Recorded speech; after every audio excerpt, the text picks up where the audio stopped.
Hello students, welcome to my channel Kulguru for physics. आज हम लोग डिस्कस करेंगे motion in a vertical circle. हम अपने डे टू डे लाइफ में बहुत सारे ऐसे एग्जाम्पल्स ले सकते हैं जिसमें आता है motion in a vertical circle. लेकिन ये जो हमारे डे टू डे लाइफ के एग्जाम्पल्स है, इसको हम लोग मशीन से कंट्रोल करते हैं, इस वर्टिकल सर्कुलर मोशन को। क्लियर? लेकिन यहाँ पे जो हम लोग टेक्स्ट बुक में जो स्टडी करते हैं, that is the motion under the influence of gravity only. हम लोग सिर्फ ग्रेविटेशनल फोर्स की बात करेंगे, मशीन से इस वर्टिकल सर्कुलर मोशन को कंट्रोल नहीं करेंगे। तभी ये जो इक्वेशंस है वो एप्लीकेबल है। जैसे कि और एक एग्जांपल हमारे डे टू डे लाइफ में लेते हैं, ये देखो रोलर कोस्टर। ये भी आपका एग्जांपल हो गया किसका? Vertical circular motion. जब आप किसी भी वर्टिकल सर्कुलर मोशन के बारे में स्टडी करेंगे या कोई भी circular motion, whether it is horizontal और वर्टिकल, आपको हमेशा याद रखना है कि सर्कुलर मोशन के लिए एक फोर्स चाहिए। कौन सा फोर्स? Centripetal force. अगर सेंट्रीपेटल फोर्स नहीं रहेगा तो कोई भी सर्कुलर मोशन पॉसिबल नहीं है। बस इतना समझ में आ गया तो आपको वर्टिकल सर्कुलर मोशन इजीली समझ में आ जाएगा। और दूसरा एक कंसेप्ट जो हम लोग FBD करते हैं, मतलब फ्री बॉडी डायग्राम, कि किसी भी बॉडी के ऊपर एट अ टाइम कितने फोर्सेस एक्ट हो रहे, क्लियर, वो सब डायग्राम में दिखा दो तो आपको जो अंडरस्टैंडिंग है वो एकदम क्लियर हो जाएगा। तो चलो हम लोग स्टडी करते हैं वर्टिकल सर्कुलर मोशन के डेरिवेशन। ये देखो, ये आपका वर्टिकल सर्कुलर मोशन, देखो ये हो रहा है ऐसे, ठीक है, ये ऐसे जा रहा है, सी से ए पे गया, A it is the highest position. फिर ये देखो ए से वापस कहां पे आ गया? बी पे। बी हो गया आपका मिडल पोजीशन। फिर वहां से वो यस यहां पे गया सी पे। अभी यहां पे देखो, आपको जो डेरिवेशन आएगा टेक्स्ट बुक में जो है महाराष्ट्र स्टेट बोर्ड में, वो दो ही आपके मेन पोजीशंस हैं।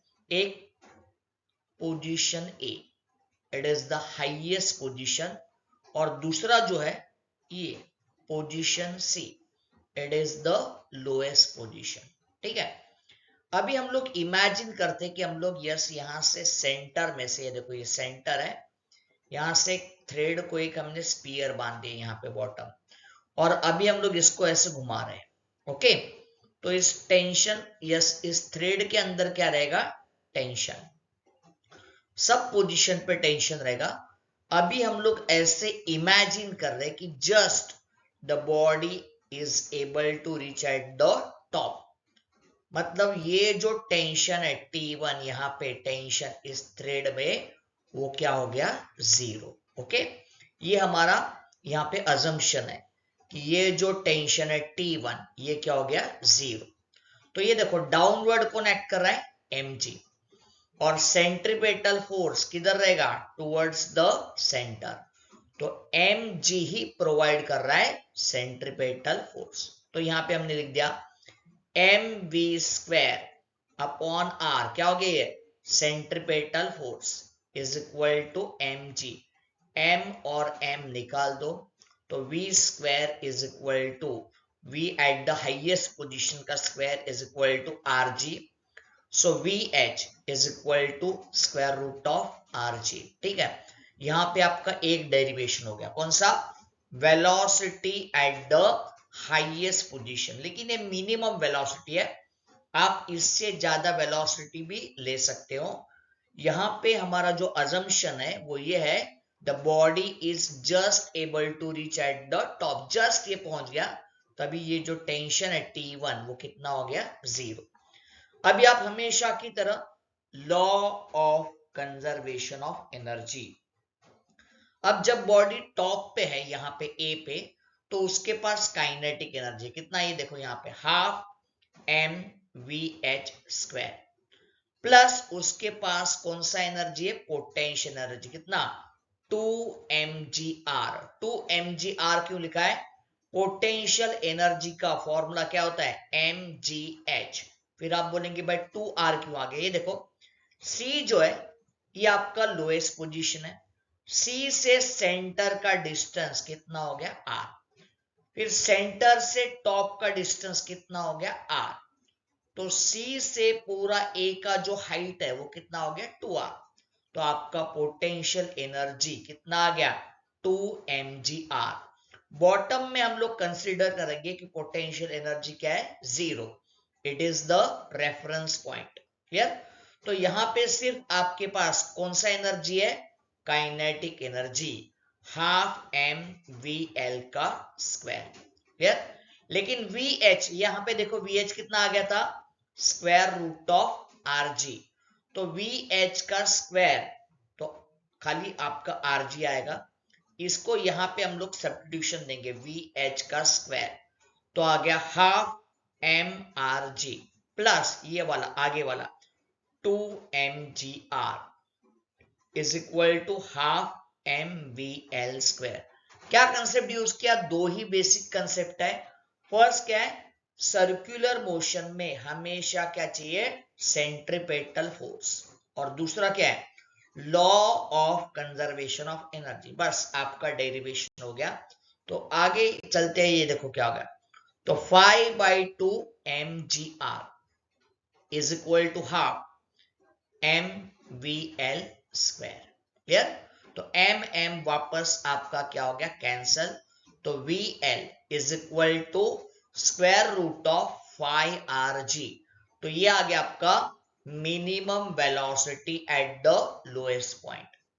और एक डेरिवेशन आपको आता है कि भाई बताओ कि जो टेंशन है कहां पे, eight the top and at the bottom, ये दोनों टेंशन में कितना डिफरेंस है, ये आपको प्रूव करना है। Difference in the tension at the bottom and at the top is equal to 6 mg। तो यहां पे देखो बॉटम B, mg कैसे एक्ट हो रहा है, डाउनवर्ड, TB कैसे एक्ट हो रहा है, अपवर्ड, ऊपर आते A पे, TA डाउनवर्ड, ठीक है, mgb डाउनवर्ड, ठीक है। लेकिन सर्कुलर मोशन में हमेशा क्या चाहिए, सेंट्रीपेटल फोर्स। तो ये देखो TA प्लस mg क्या प्रोवाइड करेगा, सेंट्रीपेटल फोर्स, कितना आ जाएगा, mv स्क्वायर बाय r। तो ये देखो mg plus TA is equal to m v a square by r. क्या था VA, velocity at the top. Similarly अब बॉटम पे जाते हैं, यहां पे mg डाउनवर्ड है लेकिन टेंशन कैसे है, अपवर्ड, तो TB minus mg is equal to m VB square upon r. अभी हम लोग TB में से इसको माइनस करेंगे, ये सेकंड इक्वेशन है उसमें से फर्स्ट इक्वेशन माइनस करेंगे, so TB minus TA minus 2mg is equal to m by r, VB square minus VA square. VB क्या था, VB velocity at the bottom, कितना आ गया था velocity at the bottom, square root of 5rg, okay.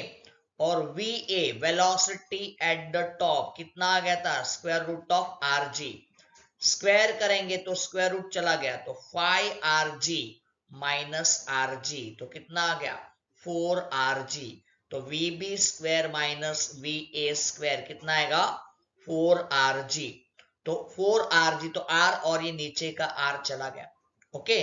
तो 4rg, तो ये m बाकी है, तो आ गया आपका 4mg माइनस 2mg, यहां पे गया तो 4mg प्लस 2mg कितना हो गया 6mg, so TB minus TA is equal to 6mg, clear. तो ये था आपका difference in the tension, tension at the bottom and tension at the top. हमेशा याद रखना कि बॉटम पे आपका जो टेंशन है वो ज्यादा रहेगा। तो एमसीक्यू में पूछते हैं कि अगर मैंने ग्रेजुअली स्पीड बढ़ा दिया तो आपका जो थ्रेड है वो कब टूटेगा, तो हमेशा बॉटम में ही टूटेगा। क्यों? बॉटम में टेंशन क्या रहेगा? ज्यादा, और टॉप पे आपका टेंशन क्या रहेगा? कम। तो दो ही कंसेप्ट लेके हमने ये पूरे डेरिवेशंस कर दिए। एक कौन सा? सर्कुलर मोशन में हमेशा क्या चाहिए? Centripetal force. और दूसरा कौन सा था? Law of conservation of energy. और आपको FBD, फ्री बॉडी डायग्राम, बहुत अच्छे से आना चाहिए। उसका थोड़ा सा प्रैक्टिस कर लिए, इसलिए डायग्राम का प्रैक्टिस कीजिए तो आपका डेरिवेशन बहुत इजी हो जाएगा। तो लाइक कीजिए, शेयर कीजिए और सब्सक्राइब कीजिए कुल गुरु फॉर फिजिक्स। थैंक